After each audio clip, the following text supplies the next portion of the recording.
It's preferred. They broke the mold with me, man. Well, I'll tell you this much. After the one that I had, I might be doing the same thing.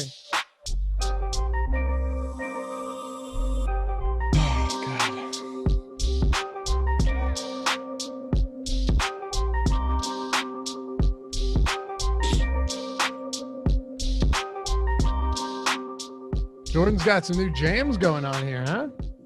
Yeah. Okay. I like it. What's going on? Tame. Yeah, very tame. Mellow. Good for the morning, I think. Yeah. What's going on, everybody? Welcome to the Awesemo.com NBA Strategy Show, NBA edition. We're not going anywhere yet. We got two games today, tipping off at 7:30 Eastern time, and these should be two fun ones to talk about. One of them, a fresh, brand new series. That's always fun.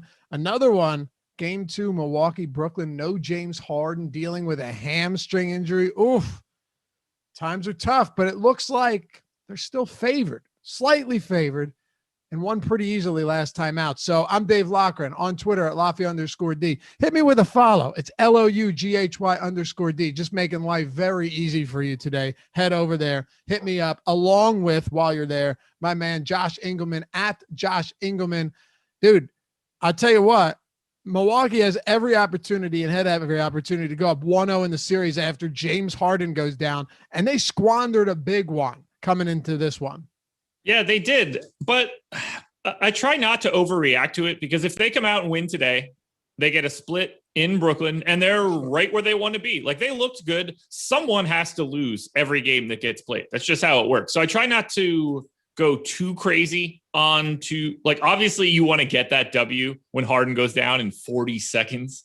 But yeah, look, they're not going to shoot 6 of 30 every game in the series. It's just not going to happen. If they even just shoot slightly better, we are talking about a very different game. And I just can't chalk it up to, 11 of 19 from the free throw line isn't helpful either. If they get the split, none of it matters. Obviously it would be great to be up 2-0. I think that Milwaukee is in a really nice spot given Harden's injury. Sure. Look, I agree with everything you just said, but Middleton can't do what he did last postseason. Be awesome. He wasn't, though. Like, all right, he had a few good games, and maybe I'm misremembering, Josh, against Miami, particularly after Giannis went down, but he was terrible in the opening series. And he shot 6 of 23 in this game 1. Now, look, I'm not putting it all on Chris Middleton, right? That would be absurd. Sure. But he was 0 for 5 from 3. He shot 6 for 23 in 36 minutes. When you're the number 2 on a good team behind Giannis, who is not somebody that you're looking to get ample 3-point, and long range attempts from, but he still shoots 2 for 5 and 16 for 24 from the field. Like, he did everything he could. Once again, 16 for 24 from the field for Giannis. He shot 67% on 24 attempts. Do you know how improbable that is for any other player? Yeah, that's just totally crazy. Make your free throws, Giannis, by the way. Make your free throws. 0 for 3 from the line. By the way, Chris Middleton last year in the playoffs, I have it here for you, 355 minutes. And here's where it gets a little squirrely. It's really tough to look at, actually. I don't even know how you put up a line like this. 28% usage, which, is pretty sizable, particularly once Giannis went down. He was taking every shot for this team. Shot 35% from 3, which average-ish, but he's clearly not taking, wide open corner threes at that point in time. He shot 42% from 2, 51% true shooting. That is just dreadful. Yeah. And that's really the problem. He did not have a good postseason. No, he just couldn't make anything. He was taking just contested, I could picture it clear as day. He's taking contested 17-footers over and over again. Those shots just aren't going to fall. But at the same time, that's a lot different when it's Eric Bledsoe and no Giannis. Yeah, no question. And I don't think we should absolve Drew Holiday of everything either. He didn't exactly have a phenomenal game either. He was 7 for 19. It's not terrible, but something very similar happened. And given that we only have 2 games, it's been kind of fun to recap the games that we've seen at the top of this show, right? Yeah, especially coming off a weekend. Yeah, especially coming off a weekend, because you got a lot to talk about. But you look at the Sixers and the Atlanta Hawks. The Atlanta Hawks, give them credit. A young team comes out at the Wells Fargo Center. That place was rocking, okay? Rocking. Yeah. And Joel Embiid, and the guy, I know he has injury history, but if you ever say that he doesn't have a true will to win and he is not more determined than he's ever been, you're full of shit. Like, he clearly, his lateral movement didn't look great early on. He looked a little slow. And then he finishes with 39 points. Like, the guy's unreal. He made some shots that would make most people's heads spin, right? Like Exorcist style. And they still lost because they played the worst quarter of basketball in the second quarter that I've seen them play all season long. Doc left Danny Green on Trae Young for the entirety of the first half, and he absolutely smoked them. They couldn't miss from three. So it goes back to what you were saying earlier. You know, the Bucks generally aren't going to shoot that bad in a game. And the Hawks usually aren't going to shoot that well, and the Sixers aren't going to play that poor of defense. In the fourth quarter, the Philadelphia 76ers made the Hawks look like a legitimate G League team. They had them so confused and out of sorts. But guess what? If that was a 20-point lead or even whatever, that wouldn't have been insurmountable. But when you go down 26 points and still work your way back to 3 points and then end up losing, and there's so many things that went wrong and they still almost overcame that deficit. So I look at that in the same sense that you look at Milwaukee and Brooklyn. A team has to win every game. Simple, of course. But when you look at how the teams win the game, that's what you need to be doing. You have to be looking at how these teams won the game and not just if they won or lost.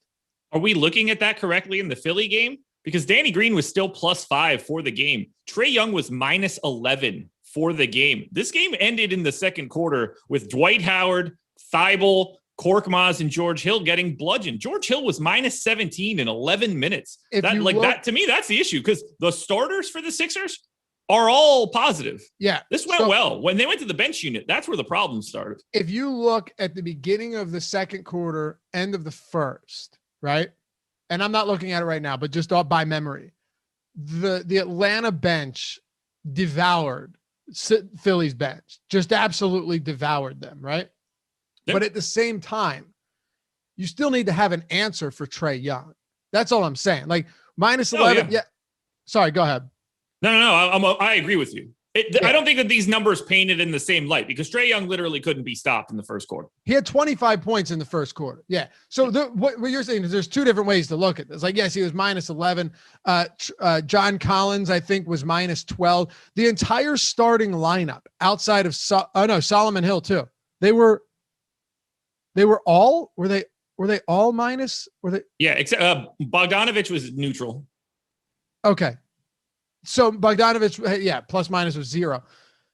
You're right.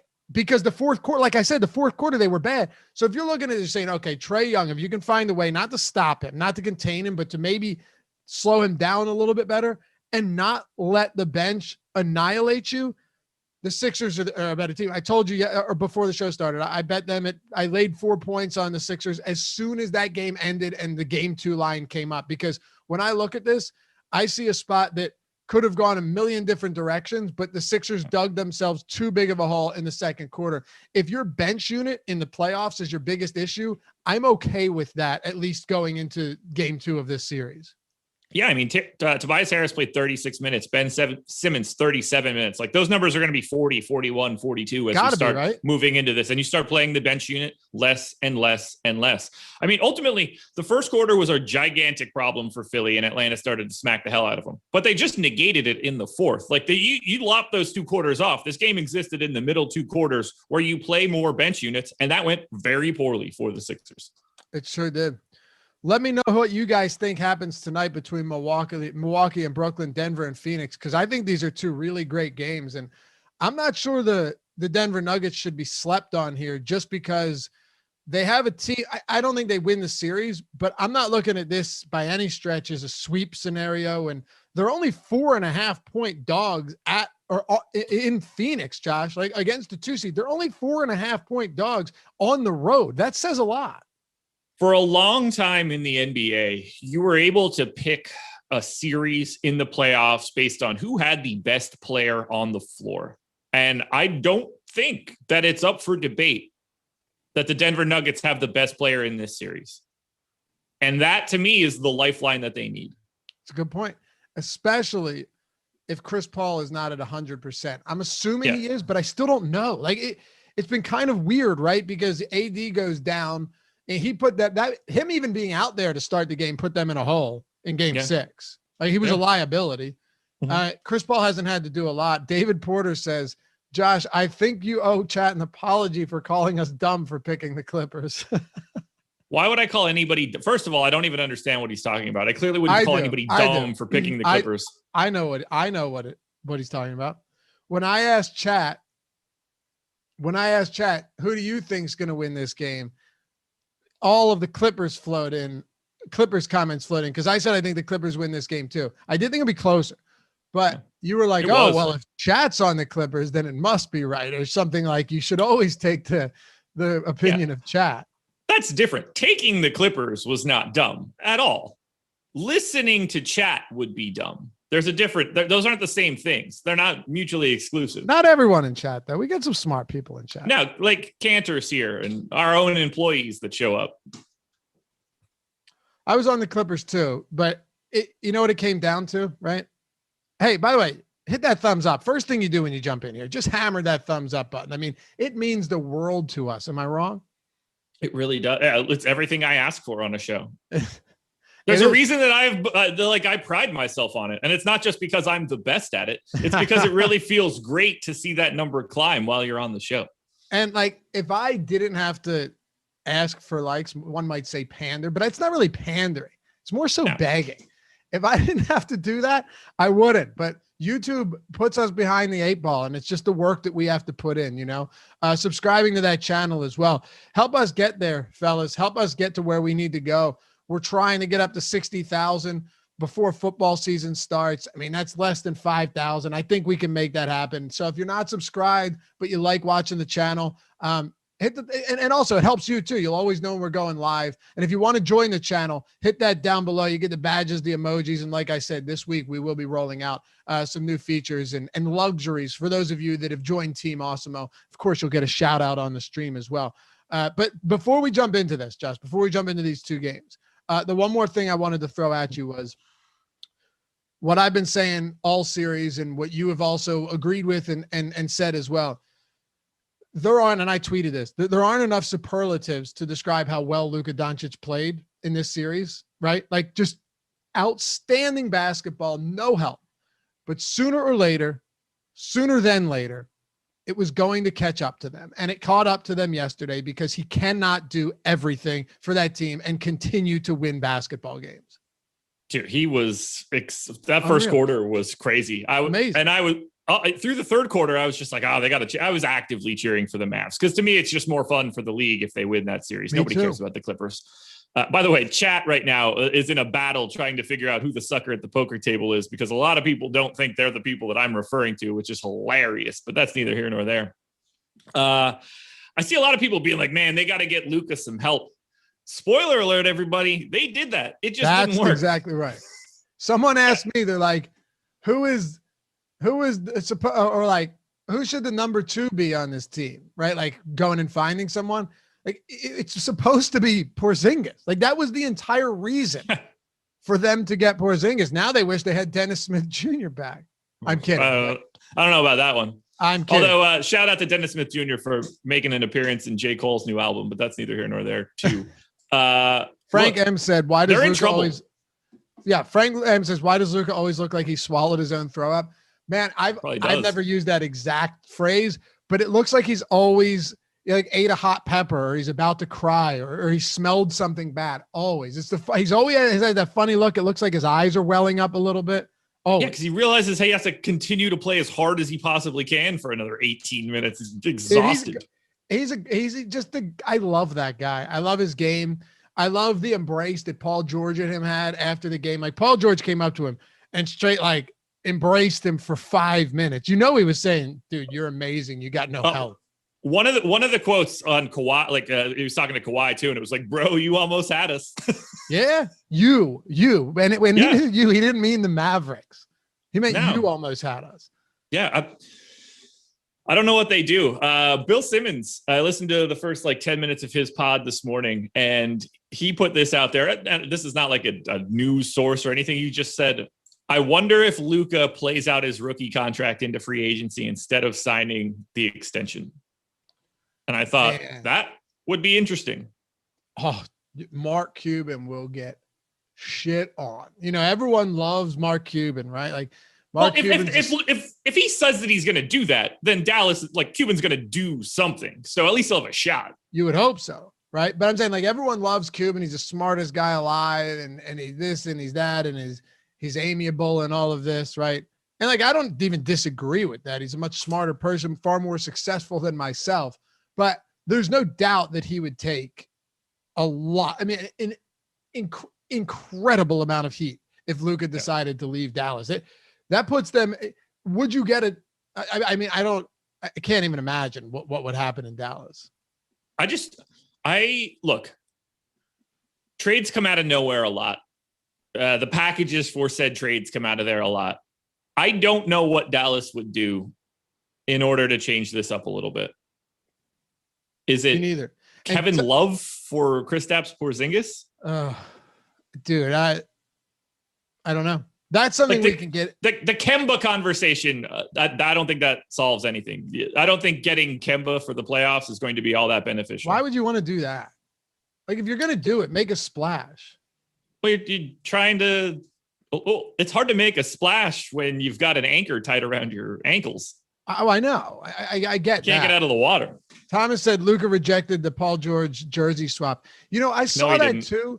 But I don't think that's what was. I think Paul George was legitimately just taking his jersey off, and I was wondering what was going to happen there. But no, Luka gave him a jersey in the locker room. It happened. It just didn't happen on camera, half court. Okay, but Paul George walked away with his own jersey. No, Luka had it. They did the swap. The swap happened. No, but on the court, in front of cameras, Paul George took his jersey off and walked away with it. I don't know. Either way, it's dumb and wrong. Well, I'm saying he wasn't rejecting it at all. But he also didn't reject it in any form because he did get that jersey. That actually happened. Confirmed from Luka. I Need Money Jr. says, you mean the glorified 8-round hug session? It was shit. Why though? Like, why can't you appreciate each other's admiration for Luka and his for the rest of the Clippers when they just went 7 games and had an absolute battle? I like that stuff. I'm all about sportsmanship. That's why I love the UFC. That's why I love. It depends who the boxers are, but like there are certain sports where these people have an insane amount of appreciation for beating the shit out of each other. Imagine not appreciating the greatness that you just saw. What kind of asshole you would have to be like, and you won that too. Guy, the one that almost dragged that team single-handedly through 7 games. Like, what they're probably saying is, what can you do to get to LA? Exactly. Yeah. Oh my God. Could you imagine? This series right now, every single player in the league is like, man, he's the guy that I'd like to, how can I be on that team with him in some form or fashion? And Atlanta Bradley Beal's looking at that. Like, how do I get to Dallas? For sure. And Atlanta Hawks fans, after the first 6 games, whatever they played, 6 games, are like, no, we're good. Like, we made the right call. Hey, Trae Young's a good player, but you made the wrong call. You made the wrong call. If you have Luka on the Hawks right now, I mean, could you imagine? No, I can't. Like, hell, if you could just turn Kristaps Porzingis into Clint Capella, it might be a different story. Yeah. Like, given the way that Porzingis is playing right now, I mean, if he's going to have a 17% usage rate and shoot 35% from 3, is he really that big? Like, what are we getting out of him? Hold on. Not even just that. At least Capella can block and rebound consistently. That's what I'm saying. Swap just those 2 alone. Yeah. And I think Dallas might win that series. It's very possible. It went to 7. Like, I don't know. Anyway, Daryl Ward trying to be super wrong in chat right now. He's doing a great job. Who's he? What? Same player, same impact. Wouldn't be any different. He can't be talking about Trae and Luka. Has to be. What else could it be right now? I don't know, but there's no way that we could be talking about Luka and Trae. No. At this rate, there's no comparison. Trae Young's playing great, but Luka's like, I mean, let's be clear here. If Atlanta could hit the do-over button, they would sprain their shoulder hitting that shit so fast. Oh my God. Oh my God. I have a great question for chat and for you, right? This is a great, this might be one of the best ones we've had. And then we got 2 games to touch on. Donald asked us to stop wasting time and start the show. The show started. As a matter of fact, 20 minutes ago. We're almost there. Answer this question. Right now in the league, Josh, I don't want you sitting here pondering it. I want an answer. Quick. Where does Luka rank among the best players in the league right now? You have to factor defense in too, though. It's only fair. You have to factor all around game in. So we're talking, this is like a playoff. And I need money, Junior. I just have to, he goes, this is the show. Thank you. I appreciate that. Yeah, we're getting there. Don't worry. We got plenty of time. So this is more like we're talking about in terms of guys that can get you to the dance. Because like, to me, like Giannis is super, super valuable in the regular season because of the lack of game plans. Like he's just going to dominate always. I think that is a fair assessment. There's many different ways to evaluate players, right? There's no doubt about it. Like if you were to take Embiid, you'd be like, well, he is a top 3 defensive player. So you could, and by many metrics, you could put him above Luka, but now granted, Luka didn't get them to the big dance in either season, but what he's been able to do with a horrible supporting cast has been jaw-dropping. So where would you guys put him, Josh? Where would you put him? A lot of top 5s. I think you could reasonably say second. But I'd put him ahead of LeBron now. I would. So would I. Now, LeBron, God, let's be very clear. I'm talking about the current iteration of these players, right? I think you can reasonably say second. I think third feels comfortable. Who's first?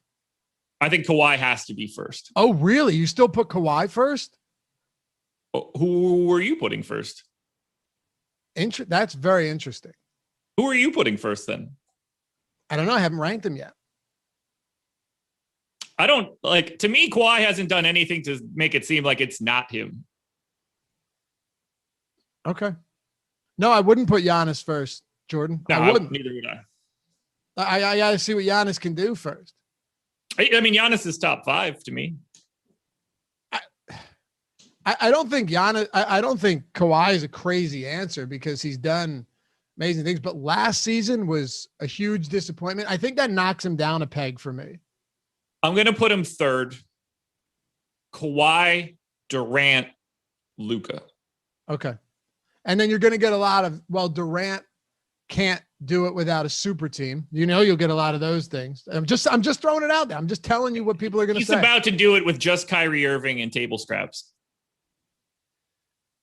You know, I almost still want to put LeBron first, even after what I just saw, because like how many times he's done it. But if we're talking right now, he's going to be 37 next year.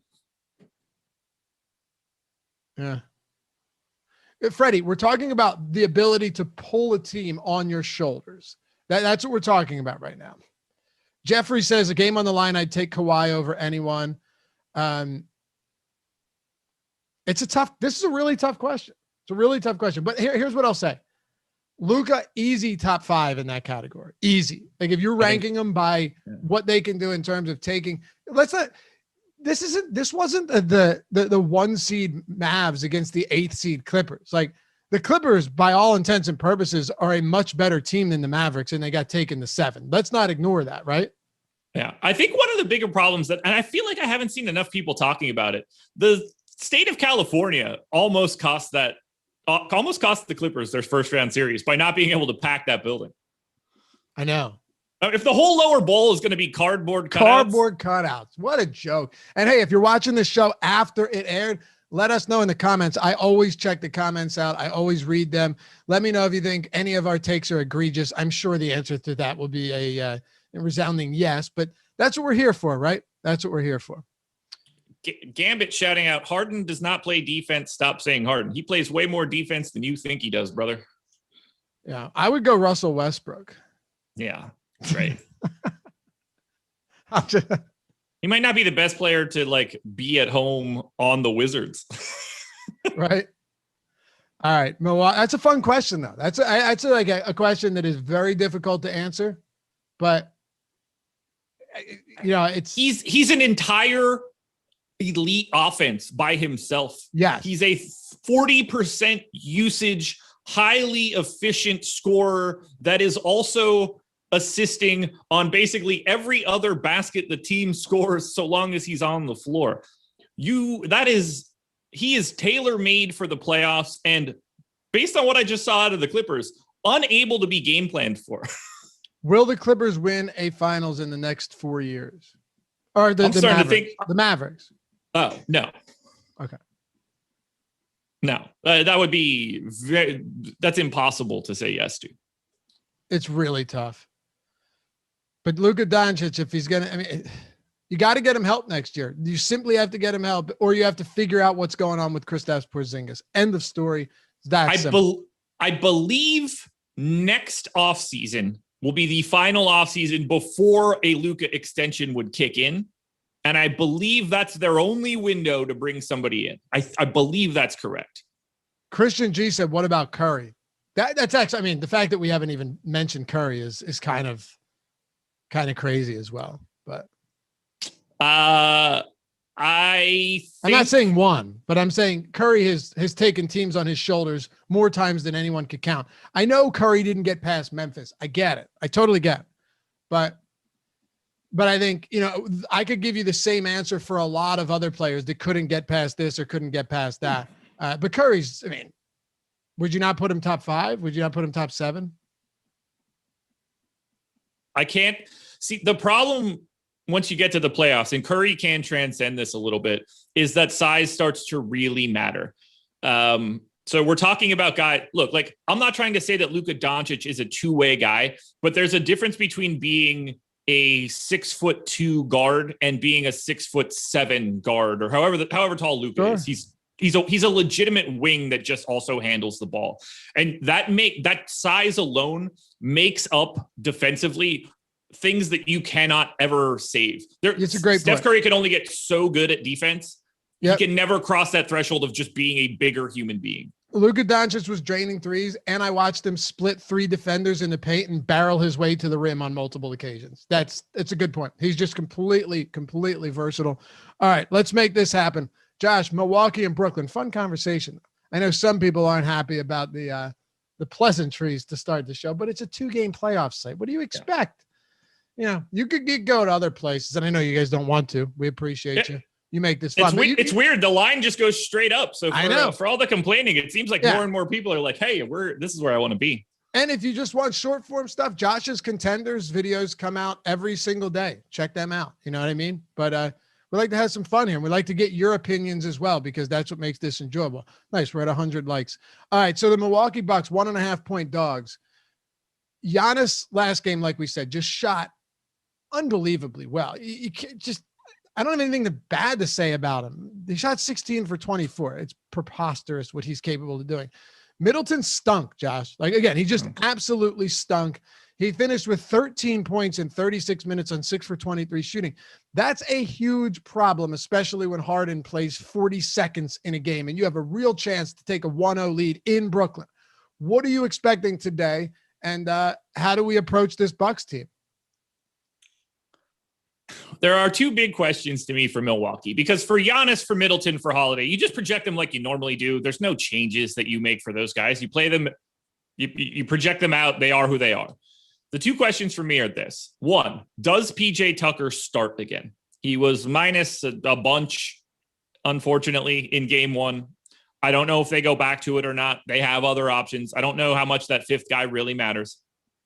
Obviously, they're missing Dante DiVincenzo. And 2, how many minutes do Giannis, Chris Middleton, and Drew Holiday play? And is Mike Budenholzer going to try to play them a little bit more than they did last time? I don't know the answer to those 2 questions. I gave the big 3 38 minutes. I gave PJ Tucker 28 minutes, which leads me to this. I really like Giannis, 11-3 on FanDuel, 11K on DraftKings. To me, he is my preferred pay-up option for this slate because he gets to face Brooklyn. Daryl says, Josh is great, but that Luka and Trey take is baloney. Daryl, listen, man. If you think I'm on an island with that take. Appreciate you watching the show. And Trey is a great basketball player. He really is. Trey's awesome. It's not like Atlanta lost out in the sense that they wound up with just some shit bag. but like if they could do it over again, they're taking Luka 1,000 times out of 100. You know, if you wanted to do that, if you wanted to just trade those two for each other, I can't even explain to you how many additional first-round picks Atlanta would have to add into that trade. For sure. Appreciate you, Sean and Tim. Nice stuff coming from the chat today. I'm feeling good today. It's a good Monday. You know what I mean? It's a good Monday. I'm having a great time. I'm going to get an IV at noon. It's going to be a good time. Yeah. Well, I actually got to go by 11. So got to take the daughter to Chop. It's always fun. Good 45-minute drive. All is good, though. Don't get me wrong. All is good. I would like a Chop right now. Pork. Do you know what Chop? You know what Chop is, right? You know. Children's Hospital of Philadelphia, baby. That's right. This one's in King of Prussia, though, so it's not as far of a drive. It's also the wrong acronym, then, I guess. Yeah. Well, it's Children's Hospital of Philadelphia in King of Prussia.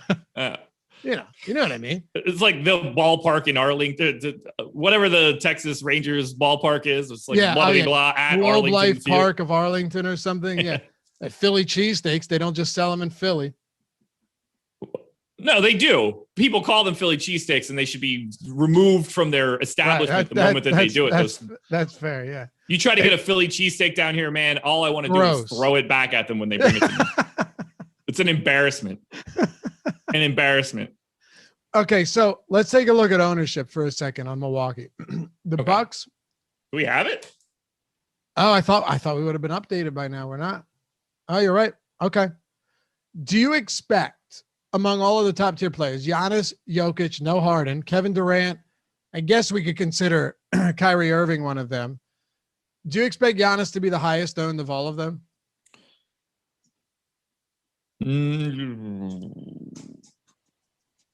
I personally think I expect he'll be my highest owned.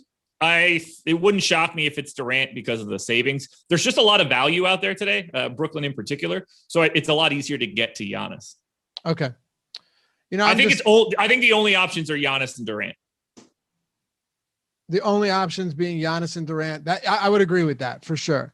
You know, I just look at this matchup for Giannis, man, and I don't see last game as a fluke. I don't see last game. Now, okay, did he have 80 fantasy points? No. But listen, when you shoot that efficiently, those huge games are going to come. And, you know, I just don't see Brooklyn as the type of team that's going to be able to stop him in the paint and around the basket and on a fast break. Like, how do they do it? They don't. This is Giannis Antetokounmpo is an absolutely awful matchup for Brooklyn. Probably the worst one you can get. But that could be okay. You know, like to me, it comes down a lot more to Middleton and Drew Holiday being able to bring something more offensively because Giannis is just going to get his. Brooklyn's just not set up to slow him down, especially when Jeff Green isn't healthy. But here's the problem, and I'm with you. Here's the problem. If you're Chris Middleton, like, and I'm not just trying to shit on the guy, you absolutely need to show up because, like, the Sixers last night, yesterday, was driving me crazy because Embiid's getting bucket after bucket, but you need some help out beyond the arc. Like, you need these guys to start knocking down threes when the Atlanta Hawks are draining them left and right. I mean, the corner threes that they were knocking down just kept putting things out of reach.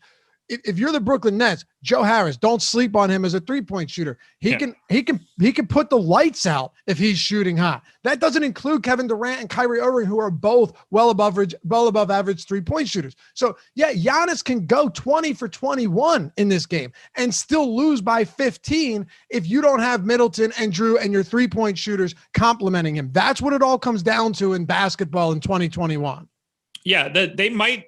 Like, they're going to have to give up something. They don't have that sort of defensive ability. Like, they don't have any sort of defensive ability to lock down anything for Milwaukee. They've got to take a stance and take away something and hope that the things that they give up don't come back to bite them. Yep. I told you the basketball analytics books that we both talked about, the 2 for you, 3 for me style of play that the Golden State Warriors, won several championships with. It was, all right, dude, give the best low post guy as many looks as he wants. Shut off the outside. Yeah. And if you do that against Milwaukee, you win games. No doubt about it. Can they do it? I don't know. But we're talking DFS. So I once again think Giannis is going to more than get his tonight. What's your expectation for minutes for the main three? They're down 0-1. They can't go down 0-2 in the series. I think Giannis plays close to 40 minutes tonight. I could see him playing 40 in regulation. Yeah, absolutely. I could see him playing 40 in regulation. I gave him 38 and I gave Durant 40, and I still like Giannis more than Durant. So I think that's a sign of how I actually feel, because I think there's upside in Giannis's minutes. I would give Giannis 40, man. I don't trust Bud. They didn't play the final 4 minutes of the game. I know. Look, you're probably better at gauging minutes than I am, but I'm just thinking like, yeah, maybe 38. But if he plays 40, I'm not surprised at all. Like if that game, if he plays 40, I get way too much of him.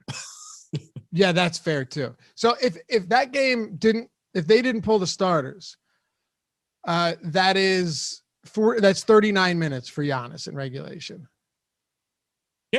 Yeah, 39 like for that. Giannis. That makes sense to me. It would. I'm just saying what it would have been. It would have been 39 for Giannis. It would have been 41 for Drew, and it would have been 40 for Middleton. So Budenholzer would have ran them heavily.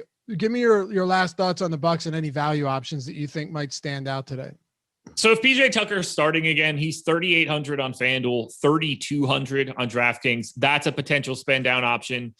Bryn Forbes is 3,900 on FanDuel and 4,500 on DK. So feel free to play him a lot on FanDuel and not at all on DraftKings. I think that's pretty easy. Same sort of story for Connaughton, 4K on FanDuel. You can get to him a little bit more on DraftKings at 3,500. But really, what you're trying to do here is get the big three from Milwaukee: Giannis, Middleton, Holiday. I prefer Middleton to Holiday on FanDuel. I prefer Holiday to Middleton on DraftKings because their prices are flip-flopped. Okay. We get over to the other side of this one, talking about the Brooklyn Nets. Oh, before we do, no house advantage. How could I forget? Mm-hmm. You want to build your bankroll? You want to get $20 when you sign up and deposit for the first time, and you want free tools at Awesemo, the free player prop, no house advantage tool, the free optimal lineup tool. Go to No House Advantage, download the app, go online wherever you want to go, and get your deposit bonus. Use the sign-up code Awesemo, AWESEMO. Check out this peer-to-peer player prop platform. It's very cool. You take your players that you love, you look at the props, you get the props, and you plug them in. It's a tournament style, like you're building a lineup just without the salary, with props instead, right? So you can use the same research you're using for DFS. You can use the free tools, free every day, not just today, at Awesemo.com. The player prop tool for No House Advantage, where you take our projections for these players and their props, put them up against No House Advantage's props. You can use the optimal lineup tool. And remember, every day, these can go stale. They're static. They don't change on No House Advantage. So if money moves a line, if money moves a prop, if a player gets ruled out and another player's prop is already up, you hammer that. And you might think, oh, well, everyone's going to do that. Don't give the field too much credit is what I can tell you, especially on some of these smaller sites. Plenty of ways to get an edge, build a bankroll. I mean, right now, even if you're trying to chase the 100K paydays on DraftKings or FanDuel, you got to build a bankroll up somewhere. Find a way to sustain those tournament plays. This is a great way to do it. And get your deposit bonus. Use the free tools. No House Advantage. Check it out today. All right, Brooklyn Nets. No James Harden. Talk to me about our approach with Kevin Durant and Kyrie Irving tonight. Oh, before I talk to you about that, I'm talking to you about the number one contender on FanDuel and DraftKings for today. Who's that? That would be Blake Griffin. 5,100 on Huge FanDuel, game. 4,100 on DraftKings today. He played 35 minutes in game one. If you don't think he's going to play 35 minutes in game two, I think that's a reasonable stance to take. I don't know how you could ever think that he's going to play less than 30 at this point now. So I got Blake Griffin in for 32 minutes. He is the far and away number one play of the day today. I can't go any other direction. Blake being 4,100 on DraftKings makes it really cut and dry. At least 5,100 on FanDuel. He's properly priced to an extent. He's getting a giant minutes bump here. Take advantage now. He's the best play of the day. He would have played almost 37 if they didn't get pulled. Right. Crazy. Absolute craziness. So you think we could get another 30 plus minutes from Blake today? I don't know what do you think they would be doing if he didn't play 30 minutes? So what would the alternative be is your question? Yeah. How doesn't he get that? It's a good point. You know, we saw an 8-man rotation, right? An 8-man rotation. The only guy to get any real minutes off the bench was Mike James. He was playing quite well. Aside from that, I don't know. I don't think they're I don't think there is another answer. So, yeah. And at 4,100, like you can't even be wrong on DraftKings. Even if he plays 25, like, yeah. Right. If I projected him for 28 minutes, I think he's still the best play on DraftKings. That's actually brings up a good point. If these are some spots where you can look at player props too, right? So I was looking at this one earlier, and actually, a matter of fact, so we don't get too long. Give me your takes on Durant and Irving, and I want to pull these player props up on OddsShopper. Sure. So I think it's a different story across both sites. I like Kyrie a little bit more than I like Durant on DraftKings. Kyrie's 9,200 there. Durant is 10,300. And it's not by much, but I think just the fact that you can roster Giannis at the same positions that you could roster Durant, it's just easier to pay up for like a Kyrie Giannis combo in this scenario. Or even if you wanted to say Kyrie plus Jokic, if you want to look at the other game too, Durant just sort of gets blocked out by other good guys at that position. On FanDuel, though, it's easier to me to go to Durant because you have to roster two at every position. Durant is 10-7 on FanDuel. Kyrie is 9,700. Either way, both of those guys are like 40+% own type plays for today. That combination of the three, of Blake, of Durant, of Irving, going to be ultra popular. But we're not even done talking about value. For some strange reason, Bruce Brown is 5,900 on FanDuel. Still in play, unfortunately, because it's a 2-game slate. He's 3,800 on DraftKings. Whether he gets a ton of additional minutes or not, depending on what they're doing with this new Harden rotation, I do think it's interesting to note that Mike James didn't start the second half, even though he still played monstrous minutes. I don't know if he ends up actually being a part of closing lineups or not. So that's where it gets tricky. But Mike James is 3,300 on DK.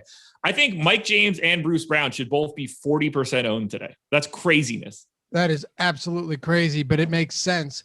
Blake Griffin rebound prop is 6.5 today. Now, normally you'd say that sounds about right, and I think it's fine. But if he plays 36 minutes, that's crazy. But here's the thing: like Blake Griffin is starting at center, right? Like I know he's not huge, but he's going to have far more rebound opportunities than you would think if he's getting that many minutes. FanDuel has the over at -110. DraftKings is juiced a little bit at -118. Certain spots, it's at like 130. I'm looking at all this on oddshopper.com, totally free, by the way. Check it out. You can search books, odds from anywhere, find the best odds, find the best props, track your bets, set a watch list. And there's a million sign-up options for other books that are just desperate to get new sign-ups with insane deposit bonuses, insane first bet bonuses, like just wild stuff. So if you head over there, be sure to click on some of them and take advantage of that opportunity. His point prop, and you can filter player props by name. That's why I like using OddsShopper, so I don't have to scroll through everything, is 12.5. What do you think about both of those? 12.5 and 6.5. I've got him at 12.6 and 6. Okay. So you actually would hit the under on the rebounds. Potentially, yeah. I mean, I wouldn't, because a half rebound is not necessarily an edge to beat the juice on a bet. But yeah. Trending, yeah. So either way, those numbers line up. So it's always nice to see that I make these projections. I don't look at any prop markets. Right. I'm right on the number of the prop market, which means that I have to feel pretty damn good about the way that my projections are set up. And at 4,100, if he's a 12-6 guy, he's the best play of the day, and it's not close. Good call. Yeah, that's at that price, it's ridiculous. And if you guys want to check this show out in podcast form, do it. Podcast on Apple, Spotify, whatever it is. Win a free week of Awesemo Plus. We draw it every Friday simply by going ahead and putting in your Twitter handle or your email. So when you leave a rating or review, all of that stuff is appreciated. Anything else for Brooklyn? I want to get your thoughts here. What do you think happens with Mike James? I gave him 24 minutes just to put this in perspective. This one is difficult for me because he's still Mike James, right? Like, and Harden being out is obviously very, very notable. So Harden played 40 seconds, and then you saw Bruce Brown come in. Then Bruce Brown started the second half. Like you said, Mike James did not start the second half. Bruce Brown ended up playing 21 minutes. James played 30 minutes off the bench. How much of that is the hot hand, just playing good basketball? Because James did play well. He didn't put up spectacular numbers, but he played well. I think quite a bit of that. So what I would say is if Bruce Brown comes out and actually plays well, you're probably going to get more minutes from Bruce Brown. Are you giving them a 24-24 split? No, I gave slightly more to Bruce Brown. I gave Bruce Brown 26. I think he's more likely to close if the game is competitive, because I think that Milwaukee could start picking on Mike James in a pick and roll. But I think Bruce Brown can get those minutes. Mike James can get those minutes. Landry Shamet could potentially get additional minutes in this spot. I wouldn't even be surprised if Tyler Johnson was the guy that picked up a rotation now because of it. I think whoever is playing best is just going to naturally pick up that sort of last spot in. And that's where it gets kind of crazy to me. But at projecting Mike James at 24 minutes, I don't even have to feel bad about it. Shows up in the optimal 25% of the time on FanDuel and 43 on DraftKings. If I get the minutes, great. But I don't need to give him those minutes for him to look like a good play. Yeah, that makes sense. All right. Jordan, do we have any Hall of Fame submissions today before we close this out with the last game? All right, let's rock that real quick. Tell everybody how they can get their name up here, how they can get a free month of Awesemo Plus, whole month, $100 value, everything on the site, ownership projections, player projections, top stack tool, boom bust tool, optimal lineup percentage, lineup builder, fantasy cruncher add-on you can get afterwards, all of our premium articles. Download the Awesemo profile pic at awesemo.com/avatar. Super simple. If you finish top 3 in a field of 5,000 or more, you might think it sounds crazy, but we get them all day, every day. They're always piling in. Tweet your wins at Awesemo HOF, Awesemo Hall of Fame, and win a free month of Awesemo Plus Platinum. It's that simple. And we get to brag for you. Throw your name up on here and show everybody what's happening in the Awesemo world with Team Awesemo and the community that we got making things happen every day. First year playing NBA DFS, and I'm hooked. So glad I stumbled upon I love when people just stumble upon us and they realize that the best thing that ever happened to them. Congratulations, man. He said, hoping the next one I'll tag y'all in a monster. MT Wyford 78. Thanks so much Thanks so much for the help with Awesemo's projections and the info from the race sheets. I was able to place 3rd in today's NASCAR Mini Max contest on DraftKings. That's awesome. Shout out to our boy Pete, who does a lot of NASCAR content on all of our tools as well. Next one up, $6K of tax-free money first split with 27 ways for the FanDuel 400K showdown. See, I knew he was talking about Canada. Just made sense, right? Like, yeah. I understand what the guy's talking about, and everyone's like, what do you mean tax-free? Come on, give people a little bit of credit here. But what did I say, Pete? I meant Phil. Thank you. I gave you the crooked head when you did it. You know, I meant Phil. It's both P, right? Bennetson, is that how you pronounce it? Benettenson? Yep. Okay. Phil. He does a great job, though. I actually brought him on at Race Sheets, I believe, on Twitter. Race Sheets. I brought him on Sirius. Yeah. Shit. Race Sheets DFS. But yeah, that's a nice win, 6,000. There's your split that people are happy with, right, Josh? There's your showdown split that people are happy with. We also got someone that split it and won like $6. So, you know, those splits can go many different ways. Thanks to all the bias confirmation on Boban to help me not be afraid of chopping with a few thousand of my closest friends.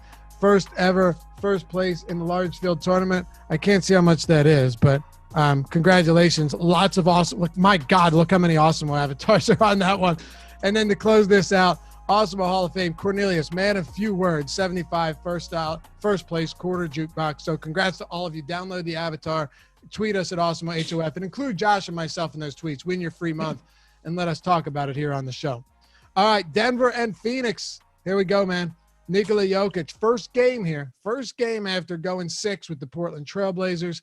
They're 4.5-point dogs. You said just moments ago that it is Giannis or Durant as the top 2 options. It's not often that you're not throwing Jokic up in that conversation. Yeah, I know. And like part of me really wants to. It's tricky for me at center, knowing that he is an average defensive center. You know, if I want to give him like as much credit as I can, we've never really seen that thrive in the NBA before. So I am cautiously optimistic. Anybody that's been watching these shows for a while should know that I certainly am cheering for Nikola Jokic to do everything positive that I can. I love watching him play. I've been a Jokic stan for as long as I can remember at this point. With that said, I think he's in a little trouble. Man, it just really sucks that Jamal Murray isn't healthy, because I think Denver could be primed to win the West if he were healthy. Here is the issue. This game stinks from a DFS perspective. The Bucks-Nets game is massively more interesting. I think Austin Rivers on FanDuel is the best Denver Nugget option, which is rarely going to be fun. He's at 0.58 FanDuel points per minute over the last 30 days. And yet he still looks decent because he's an okay paydown option. I think Jokic, Porter, Campazzo, Aaron Gordon, all on FanDuel, about 25%ers. On DraftKings, I kind of feel the same way. Rivers is probably my favorite guy because it's a value option. I'm happy to get to Jokic, but I prefer getting to Durant. I prefer getting to Irving. I prefer getting to Giannis. The guy that we need to talk about is Monty Morris. I knew it was coming. If you didn't get there, I was bringing it up. Well, here's the problem. He's 6,700 on FanDuel. You can barely even play him. DraftKings, though. Yeah. So I have him in the optimal 25% of the time on DK. He looked fantastic in game 6. Can I tell you what my issue was with him, though? Hit me. My issue, and dude, he's been awesome. I had him in, I think, almost every lineup. I didn't 150, but every lineup I played the other night had Monty Morris, okay? Because he was like 4,500 or something? Here's my concern, though. Facundo Campazzo, Josh, was in foul trouble. And he caught 3 fouls, 4.5 minutes into that second half. And then a 5th foul when he came back. Mike Malone took out Campazzo 4.5 minutes in after he caught 3 fouls. That was his 4th foul. Yeah. And then he put him in 4 minutes later. He put him back in with 4 fouls in the third quarter, 4 minutes later, and he caught his 5th and never came back in. Monty Morris, of course, closed out the game. Now, when he put Campazzo back in, he was on the floor with Monty Morris. So that's good to know. But how much should we be worried about the fact that Campazzo's foul trouble could take away minutes from Morris if he's not in foul trouble tonight? A little bit. So Morris was sensational, plus 19 for that back-to-back games, too. Yeah, Campazzo -2 for the game. I think a little bit of that will be hot hand, Rivers, Campazzo, Morris, whatever's cooking. But in theory, just thinking back through the year, like Monty Morris was the guy in this rotation the entire time. The only reason that we're even looking at it differently is because Monty Morris got hurt and was out of the lineup, and they had to go to Austin Rivers and to more Campazzo once Jamal Murray got hurt. I think it's reasonable to suspect that Campazzo picks up more minutes. I've got Campazzo at 28, Morris at 31, Austin Rivers at 35. I think you could pretty easily average those guys out and take a shot at it.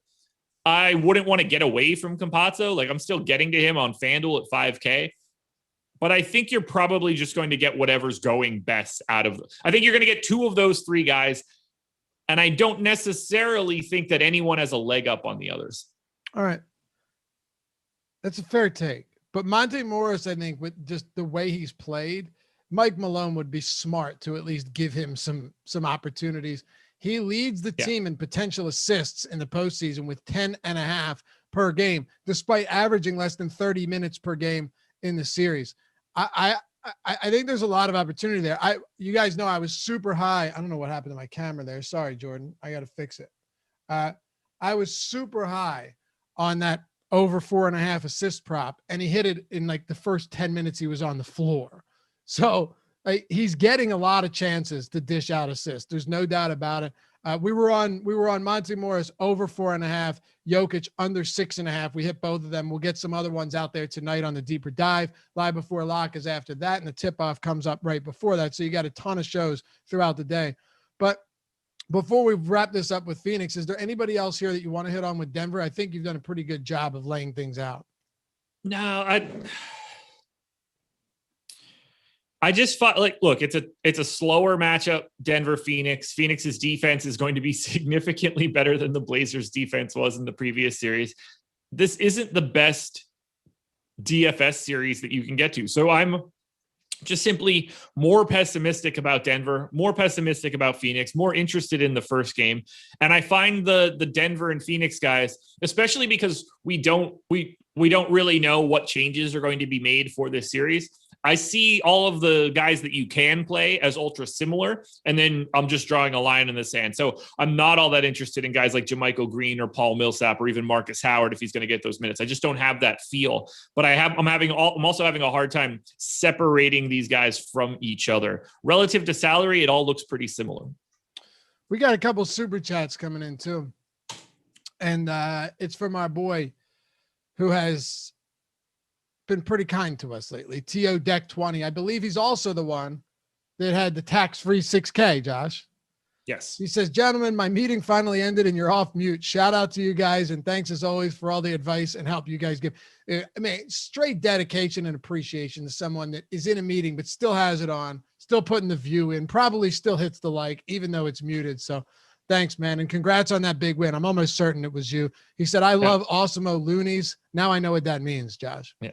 Hey, make sure you're saving some of that money that you're winning for when they inevitably fire you for watching this at work. We're almost at 150 likes to help us eclipse that number as we close the show out with the Phoenix Suns. Josh, Devin Booker. Yeah, we talk so much about Luka, right? We talk so much about Jokic and everybody, but let's put some praise on Devin Booker. 47 points. He outscored the Lakers by 10 points in the first quarter alone. Devin Booker himself outscored the Lakers by 10 points. What do you do? What are your thoughts on Devin Booker? 8,700 today on FanDuel, 8,500 on DraftKings. To me, the best play that you can get to on. What do you do with Devin Booker? I'm going to play him a lot on FanDuel in particular at 8,700. I wish this didn't have to be like I would love to share this with everybody. I would love to share this. So would I. Just know this is not intentional, guys. We just need to keep our jobs. You'd probably appreciate it, but go ahead. Booker for 8,500 though on DraftKings, I like, but I don't like him nearly as much as I like him on FanDuel. The fact that you have to roster 2 shooting guards is the main reason for this. Here are the other shooting guards that you can roster if you don't want to roster Devin Booker on FanDuel. Are you ready? Shoot. Bruce Brown, Austin Rivers, Landry Shamet, Pat Connaughton, Bryn Forbes, and Torrey Craig. So Devin Booker looks pretty damn good at shooting guard on FanDuel today. Same thing. Pretty much by default. Same thing the other day he was on the slate. It was him and CJ McCollum, and that was it. Unless you wanted Austin Rivers or like Torrey Craig. Well, now we don't even get CJ McCollum. It's right. An even bigger leap down. So I like getting to Booker on FanDuel quite a bit. And then I kind of feel the same way for Phoenix that I do for Denver. It's just a lot of like priced guys, a lot of similar value options. Bridges, Ayton, Chris Paul, all in like the 33-ish% odds of being in the optimal on DK. Jay Crowder and Cam Payne both look kind of similar. I think Cam Payne sneaking his way into lineups a little bit more just because of the positionality. But if I'm looking at anybody for Phoenix, it's Devin Booker on FanDuel in particular. Ronald Jones is giving you your zinc time warning. I took it earlier today. I appreciate it. What's going on? This has become a thing. Look, it's Monday. I had a relatively long weekend. Wasn't feeling all that great. I just dumped I got a pill thing here on my desk. I just woke up. I dumped it into my hand and just knocked it back. Normally I take the zinc out, let it sit there and wait. But today was just like, I don't have the memory to do this. Well, Jordan Klein certainly knows how to get that zinc, man. Fat cat in the purple hat up there with a little bit of zinc in his hands. I appreciate it. So anybody else for Phoenix or that do it? And is this your least favorite team on the slate? Denver would be my least favorite team on the slate. Okay. Phoenix would be second. Once we have public ownership, so keep your eye out for my tweet later today. I'll be able to figure out where I'm at in relationship to the field. But I doubt that I have anybody from Phoenix that's getting way above the field or way below. This just feels like a neutral game to me. And that's not great. That makes it really difficult. Well, this has been fun. It has been fun. This has been fun. Thanks to our producer, Jordan Klein, as always, behind the virtual glass, making things happen. And to you guys for hanging out with us every day. No matter how deep we go into the playoffs, we keep doing this thing. We got 500 people watching on a Monday 2-game NBA show. So appreciate you. I tell you what, it makes our jobs a whole lot easier. Hit that thumbs up before you go. Subscribe to the channel and be sure to put your submissions in when you hit one at Awesemo Hall of Fame. Send it to us. Follow Josh at Josh Engleman, myself at Lafayette_D. We'll catch you back here next time on the NBA Strategy Show presented by No House Advantage. Fun one. Very, very.